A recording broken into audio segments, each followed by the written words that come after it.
Day 788 of the Trump administration, and we are coming off a weekend that had many people openly questioning the president's sense, his state of mind, and his ability to display anything approaching the kind of stewardship we've come to expect from our presidents. This has to do with what we witnessed from the president on his cell phone this weekend, a string of 50 messages over the course of a couple of days. His attacks were angry and unsparing. His targets range from Robert Mueller to a comedy show that originates 5 floors above us here in this building that he himself has hosted, to an auto union leader, to the late senator and former prisoner of war John McCain. Washington Post points out he averaged just over a tweet per hour through the weekend. Late this afternoon, the president made his first and only public appearance of the day. No mention of what we witnessed from him this weekend, just a mention of his own administration. The world is talking. When presidents and prime ministers and others come to see me, they all say, congratulations on this great economy that you've built. And they try and do the same thing, and it doesn't work out so well, but that's okay. The president's Twitter feed, however, reveals what else may be on his mind. Perhaps the most pressing issue is the upcoming, widely expected Mueller report on the Russia investigation and the potential legal and political battles that could follow. At one point, Trump attempted to create a new narrative by writing, quote, on the recent non-binding vote, 420-0 in Congress about releasing the Mueller report, I told leadership to let all Republicans vote for transparency. Makes us look good and doesn't matter. Play along with the game. Trump may also be hoping the report brings the investigation to a close, but former U.S. Attorney Preet Bharara, who ran the Southern District of New York, says he expects more to come. It may be coming to an end, but I keep seeing conflicting pieces of evidence. It's sort of like the things are not what they seem. So on the one hand, Andrew Weissman, who's the top deputy, is leaving. There are lots of people who are reporting, who I presume have decent sources and are very smart, who say it's winding down. But then on the other hand, you have Rick Gates, whose sentencing has been postponed yet again. For the 5th time. For the 5th time. That makes it seem like the work of the special counsel is not done. Another apparent area of concern for the president is this man, the House Judiciary Committee Chairman Jerry Nadler of New York. He's leading one of several congressional investigations. More on that just ahead. And as we mentioned, Trump also lashed out at Arizona Senator John McCain, who died almost 7 months ago. He slammed McCain for passing the Christopher Steele dossier along to the FBI back in 2016, quote, so it was indeed just proven in court papers that last in his class at Annapolis, John McCain, that sent that fake dossier to the FBI and media hoping to have it printed before the election. He and the Democrats working together failed as usual. Even the fake news refused this garbage. Trump's allegation there is false. NBC News has reported McCain gave the dossier to the FBI in December of 2016. That would be after the presidential election. Further, there's no evidence he ever gave the dossier to the media. And for the record, John McCain was not last in his class at the U.S. Naval Academy. The late senator's daughter, Meghan, responded to Trump earlier today on The View. He spends his weekend obsessing over great men because he knows it and I know it and all of you know it. He will never be a great man. No. Yeah. No. And so he's my father was his kryptonite in life. Yeah. He's his kryptonite in death. Trump's weekend messages also asked whether the federal government should, quote, look into why Saturday Night Live is allowed to make fun of him. Also, for the record, the show he apparently saw this weekend was a rerun. And he defended Fox News host Jeanine Pirro, who did not appear on her own show Saturday night following her anti-Muslim comments about a member of Congress. At one point, Trump addressed Fox News directly. Quote, Fox must stay strong and fight back with vigor. Stop working so hard on being politically correct, which will only bring you down. Be strong and prosper. Be weak and die. They can't beat you. You can only beat yourselves. While the president exhorted a sympathetic cable news channel, he made no mention of the 50 Muslims who were murdered in New Zealand. This followed his statement that he didn't think white nationalists posed a growing threat globally. Yesterday, the acting White House chief of staff defended his boss. You've seen the president stand up for religious liberties, individual liberties. The president is not a white supremacist. I'm not sure how many times we have to say that. This morning, Trump posted this, quote, "The fake news media is working overtime to blame me for the horrible attack in New Zealand. They will have to work very hard to prove that one so ridiculous." But then a lot of people took note when Bill Kristol, one of our next guests, a veteran of Republican politics, said this, quote, "To Republicans who've been inclined to acquiesce in a Trump renomination in 2020, read his tweets this morning, think seriously about his mental condition and psychological state. Then tell me you're fine with him as president of the United States for an additional 4 years." That Sunday posting prompted this response from D.C. lawyer George Conway, who happens to be husband of Kellyanne Conway, quote, "Agree with this, but would add that all Americans should be thinking seriously now about Trump's mental condition and psychological state, including and especially the media, Congress, and the vice president and cabinet."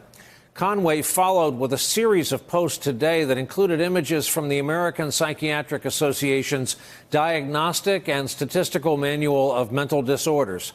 He included a diagnostic checklist for narcissistic personality disorder and antisocial personality disorder. This morning, his wife Kellyanne was asked about her husband's continued critiques of Trump. Kellyanne, your husband has been tweeting his concerns about the president's mental fitness for office. Are those concerns that you share, or how do you deal with? No, I don't share those concerns. Let's bring in our leadoff panel on a Monday night. Sam Stein, politics editor for the Daily Beast. Nancy Cook, White House reporter for Politico. And the aforementioned Bill Kristol, a veteran of the Reagan and Bush administrations, these days editor-at-large of The Bulwark. And Bill, anyone with the ability to do anything about it come forward to you and agree with you? Anyone willing to say so publicly? I mean, a couple of Republicans I've known a long time who have so far been more accommodating of Trump, or sort of thought, well, what's the point of even trying to mount a challenge?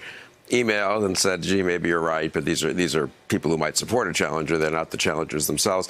I think the great virtue of what you just did, Brian, in showing a lot of the tweets is the content of the tweets is what's important. I mean, some of the coverage has been, gee, there are 50 of them, and how could he tweet 50 times? Well, that's not that impossible. And if he tweeted 50 times showing good GDP numbers and the resumes of some of the judges he's appointed, you'd say, okay, he's having a slow weekend and is just promoting his own achievements. But the bitterness, the randomness, the flakiness, the retweeting conspiracy theorists, they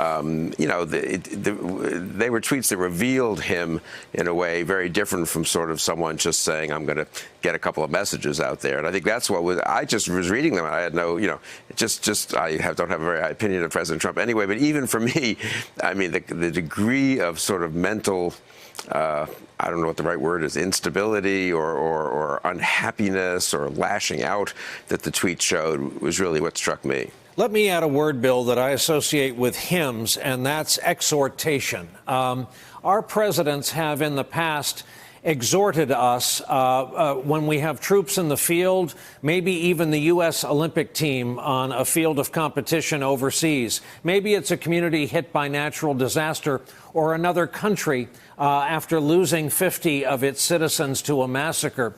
This weekend, though, he was exhorting the staff of Fox News, a cable network that's known to be in line with his thinking. Yeah, I mean, he's unhappy about everything, and that makes you wonder. Maybe he knows something is coming that's going to make his life more difficult politically, or maybe this is just the way he is. But it's someone who's an incumbent president who has so far a pretty good economy and can talk about judges and so forth.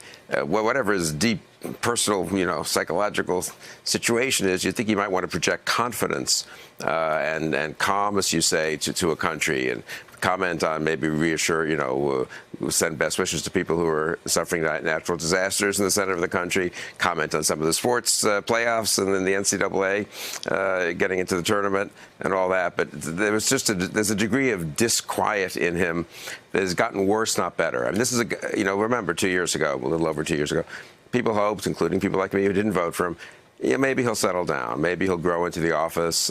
Presidents have grown in the past. It's the opposite. You don't see you don't see maturation or stability there. I think you see the opposite. Sam Stein, the New York Times tells it this way: there was no golf, There were no meetings. There were no activities other than a rare visit to church. So President Trump did what he could do. He tweeted. And Sam, you know, on the Sunday shows, you had his acting chief of staff denying the boss is a white supremacist. Yeah, I don't know what Mick Mulvaney was supposed to say. I can't imagine he'd cop to it. So, yeah, I wasn't surprised by that answer. But to add to Bill's point, there was an intense loneliness to what Trump was going through this weekend. I think about it. You're president of the United States. You can do virtually anything. You could have people, scholars, movie stars, academics, renowned lawyers, anyone come over to talk about the issues of the day. You can go virtually anywhere, even play golf at your club.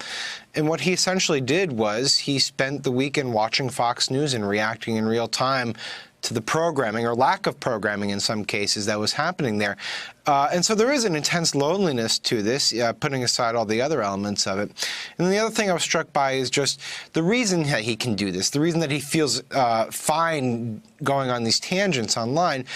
I was struck by the fact that the reason is because he's never been scolded or punished in a way for acting in this way. And in this case, specifically, I'm referencing the attacks on John McCain.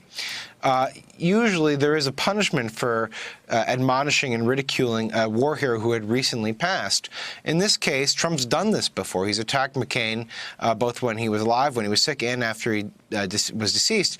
And no one ever punished him for it. And in this case, Lindsey Graham, John McCain's best friend in the Senate, did put out a tweet in response, but it was tepid at best, and it never referenced Donald Trump. And so I have to draw to the conclusion that Trump does this stuff because there's no penalty he ever has to pay. Nancy, how does New Zealand make for a kind of unique, troubling issue for him? Well, he's definitely had a lot of different problems over the past expressing empathy. And in this case, this is a sort of perfect storm for him. It's a situation that requires him to express empathy, but also have to confront the fact that there are white nationalists that are part of his base. And he's had a very hard time in the past distancing himself from that group. We saw that with Charlottesville, where he refused to back down from the idea of saying, you know, there were both sides at fault. And that was a situation that really, caused a lot of political damage for him. So we're seeing the same thing here. He minimized the idea that the shooter was a white nationalist and said that's just a small group, it's not a big deal. And he hasn't really come out yet and given what I think a lot of people, a lot of Americans had hoped, which would be a broader statement. He's basically left the defense of his response to top White House advisors like Kellyanne Conway or his acting chief of staff, Mick Mulvaney. But he hasn't sort of been that president to all Americans or that consoler in chief that in times like this, a lot of people want to see. Hey there, I'm Chris Hayes from MSNBC. Thanks for watching MSNBC on YouTube. If you want to keep up to date with the videos we're putting out, you can click subscribe just below me or click over on this list to see lots of other great videos.